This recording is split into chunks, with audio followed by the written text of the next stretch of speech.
this group. Okay, so the assigned topics given to me is the linking those fighting. Okay, so here in the linking those fighting, it includes the MILF, JICA, and COP.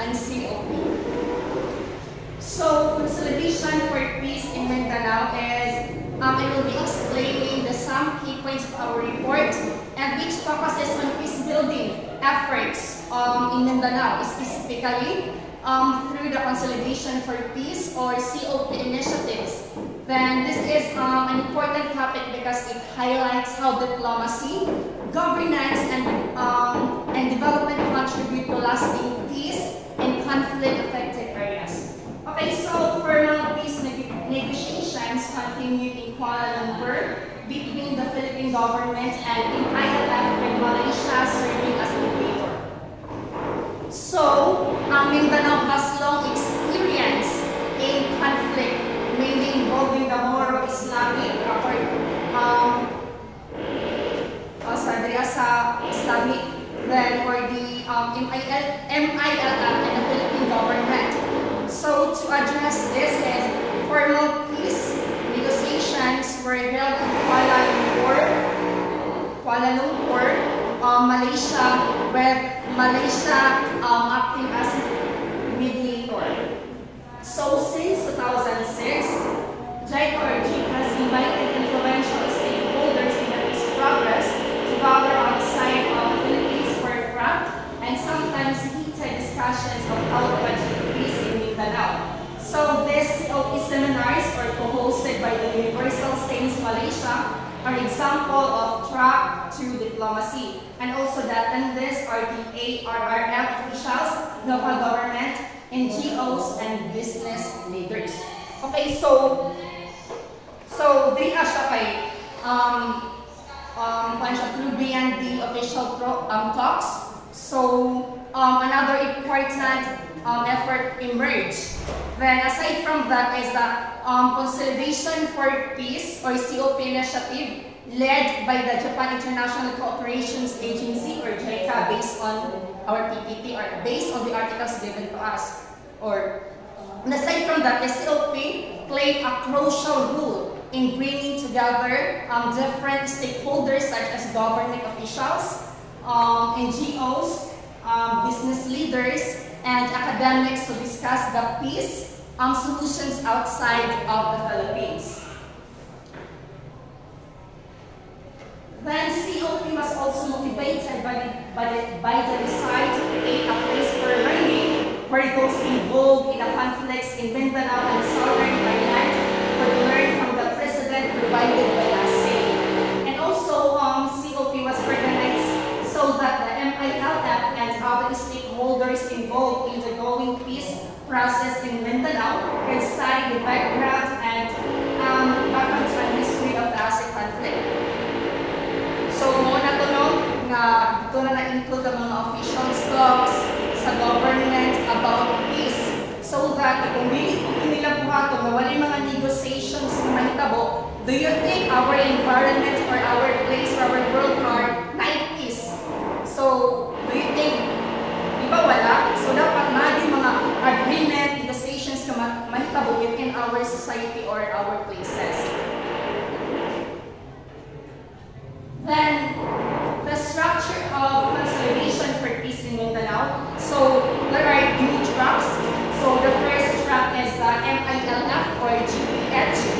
Then, muna siya natukan ang COP. And for last is atong NGOs, CSO, academic, or LGUs, sultans, and private sector. So, muna siya ang kanang structure of Consolidation for Peace. So, di ba, na-include na kaganiha sa pinakauna atong mga government, finance, about sa mga diplomacy.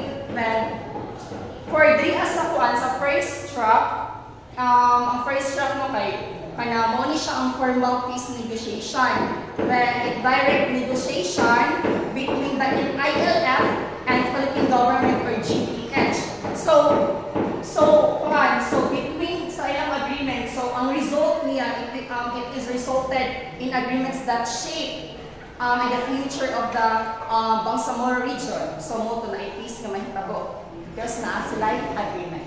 So here in the second track, it is about the NGO, CSO Academ, the GEOS Academ, and etc. Then there's a second track is it is include the stakeholder involvement. So di ana namang involved mga stakeholders. Then kanang ilang goals is to support and sustain peace through community agreement and develop projects. So muna to nga na mga agreements according sa mga so hantay ang process na nagtabo. Walay conflict, basta walay mga misunderstandings and decisions na nagtabuan na sila.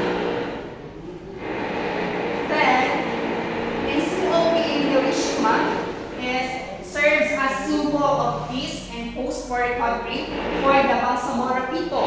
And Bangsamoro leads study in Hiroshima's post-war recovery and also discuss post-peace agreement transition. Okay, so one of the interesting aspects of the process was the use of Hiroshima, or in Japan, as a learning model. So Hiroshima is known for its tragic history during World War II.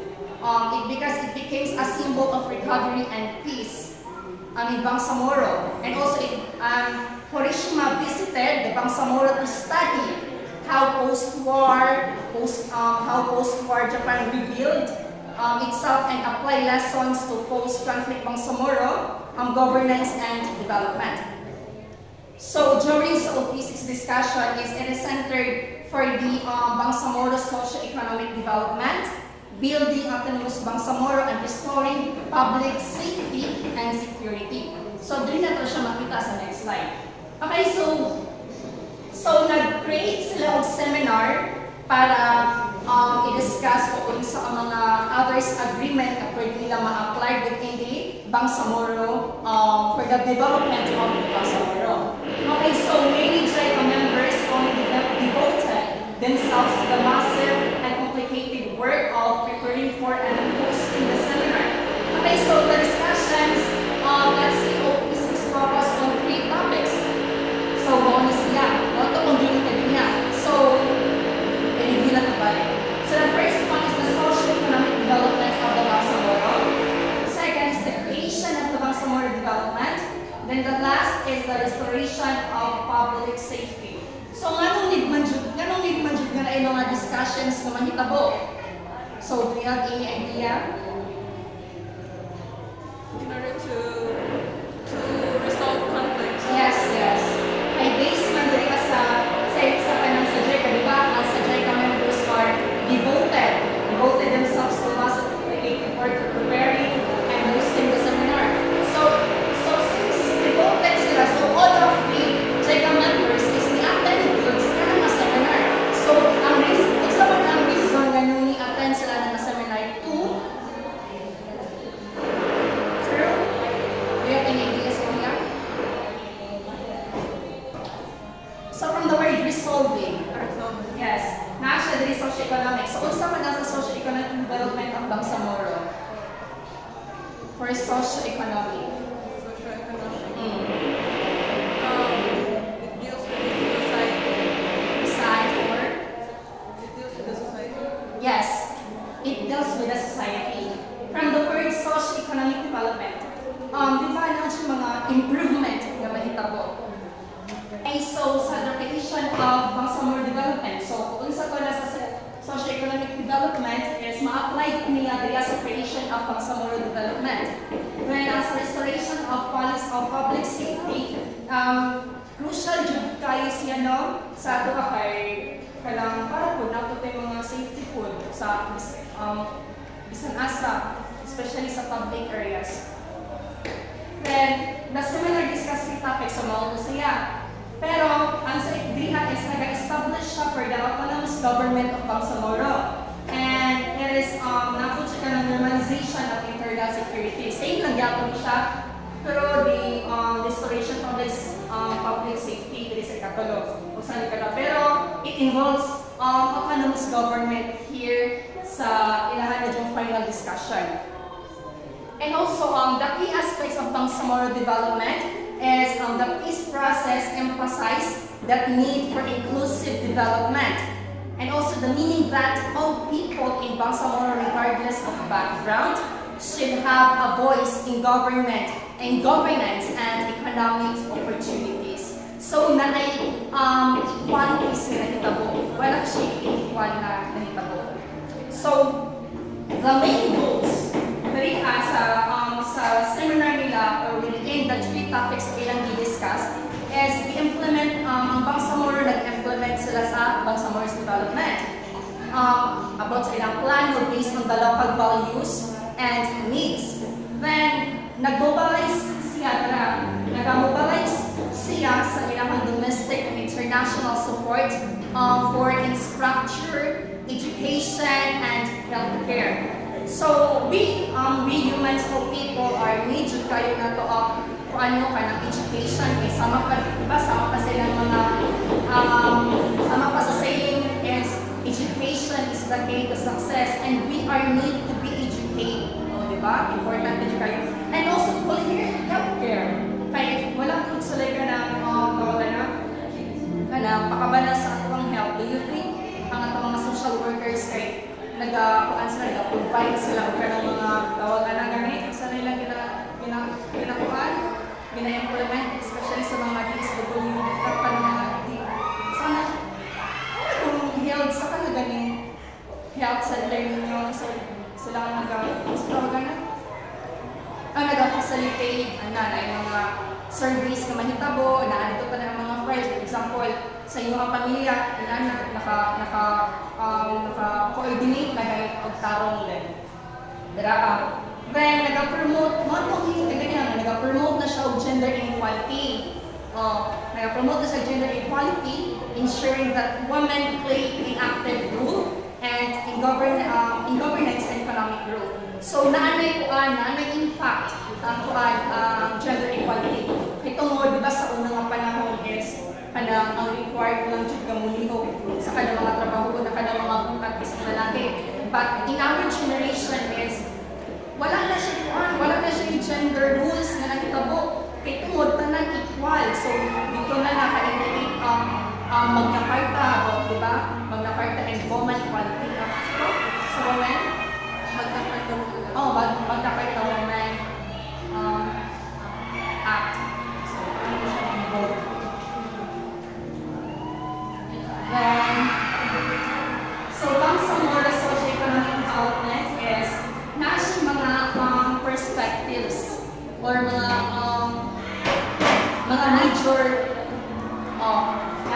major perspectives here in the Bangsamoro socio-economic development. So, first is to stress the importance of inclusive development of Bangsamoro through the active participation of all people residing there in the sense of unity and reconciliation. So, with that, di ba, naka-include na ang importance, muna itong namin inclusivity, nakanay gender awareness, nakanay gender equality, and public safety. Then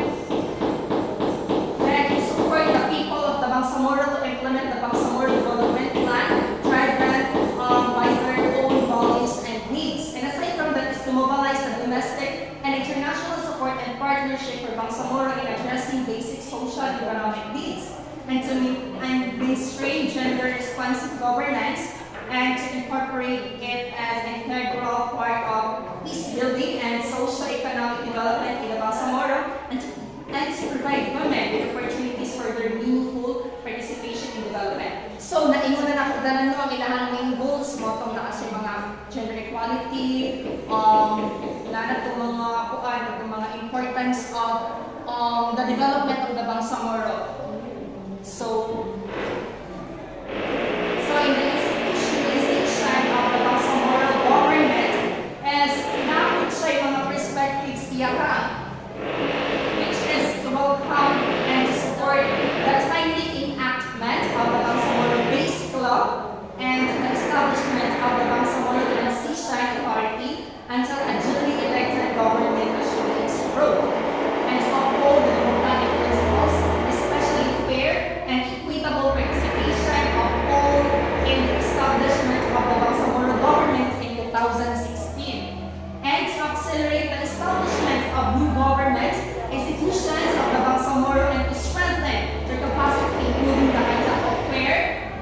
fair, honest, and clean election. So to enhance and improve the justice system in the Bangsamoro. So there is institutionalization of the Bangsamoro government is only siya natin yung mga critical step na kanang enactment of the Bangsamoro like basic law or BBL, which led to the creation of the Bangsamoro Transition Authority. So this temporary government helped prepare for a fully elected Bangsamoro government in 2016. So nasa mga objectives, no? Like nasa ka na to ensure the democratic and fair participation for all Bangsamoro citizens. And another established is to establish the government institutions that can efficiently deliver services and improve the justice system to ensure fairness and prevent corruption. Pero we all know na wala during nahitabo mo, wala corruption na nahitabo within the politicians. Diba? So kamo, baka inom mo wala corruption na nahitabo sa ato karon o namoy niya sa iya. Do you think niya bisan pa og na ay BBL or Bangsamoro basic law? Do you think sa karon nga generation or mga politicians is wala gihapon nga apply ang corruption? So what do you think? What do you think? Sa karon na pabayapon mga corruptions nga nahitabo bisan pa na mga Bangsamoro basic law nga Yes, even with all the organizations that's been implemented, corruption can never be avoided. Yes. Dili gyud nato na malikayan ang corruption. Kay tungod kanang kita man jud nga mga tao is naa-jud try ka na ganing sometimes nga moabot ng mga distraction, life experience na for example kanang mga aside from the discouragement is trials or challenges. So, di ba, for example, dili mo jud ka makaingon na ay dato ko di kumahugdag kwarta. Moabot gid sa time nga ang imong kwarta mawala o mailisan og challenges. So, pag ikaw nga naglingkod ato nga nato sa kailan so, ma-influence ka sa kwarta. Nagana kay nagtabuan na to sa the government, kanang mo ba nakabalikan ang uban nila drugs, dinaffer nila sa ilahang termino, kay nakasuwa na sila kada nang abot sa corruptions, wala nila gi-use og tarong, wala nila gi-implement og tarong, wala nila gi-facilitate, gi-handle og tarong. So, that's why ingana ang result. Then, wala siya ang dilakang.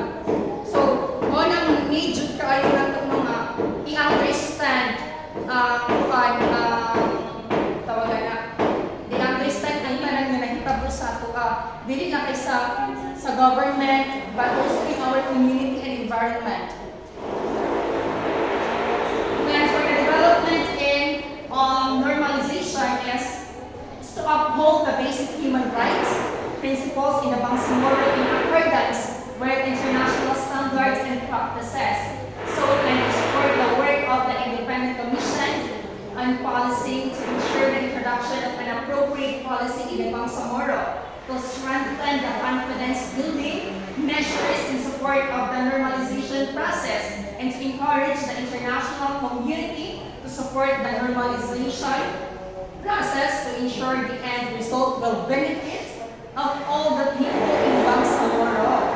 So, sa normalization process is na na-include ang end conflict and ensure gusto mo i-ensure natin so sa ba sa kumingon sa developments in normalization is it is the ending of conflict and ensuring gusto mo kailangan na ito i-ensure security. Na siya. So, for peaceful last it was essential to create a stable and secure environment that the normalization process involved. Ano siya panakuan, nag-uphold na siya sa human rights, wala siya ilang mga personalities in sa development in normalization.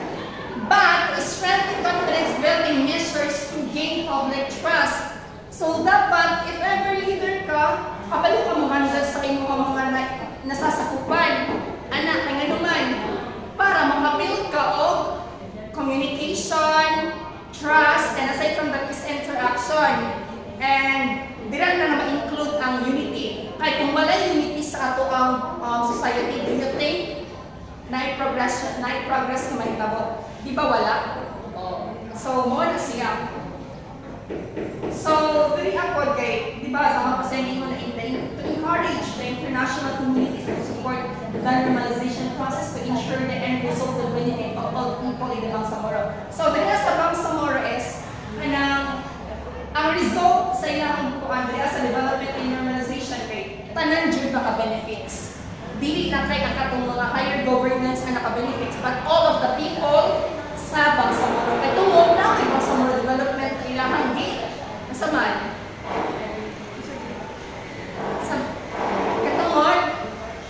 Katungod din sa man diri sa Bangsamoro development. Nganong ang result na siya kay maka-benefits for all the Bangsamoro development. Wala ko idea. Ito na-implement man siya karong. And all of the people, di ba, mainly JICA members are devoted. So, gihatan nila ilang full support para sa development of Bangsamoro. O na siya.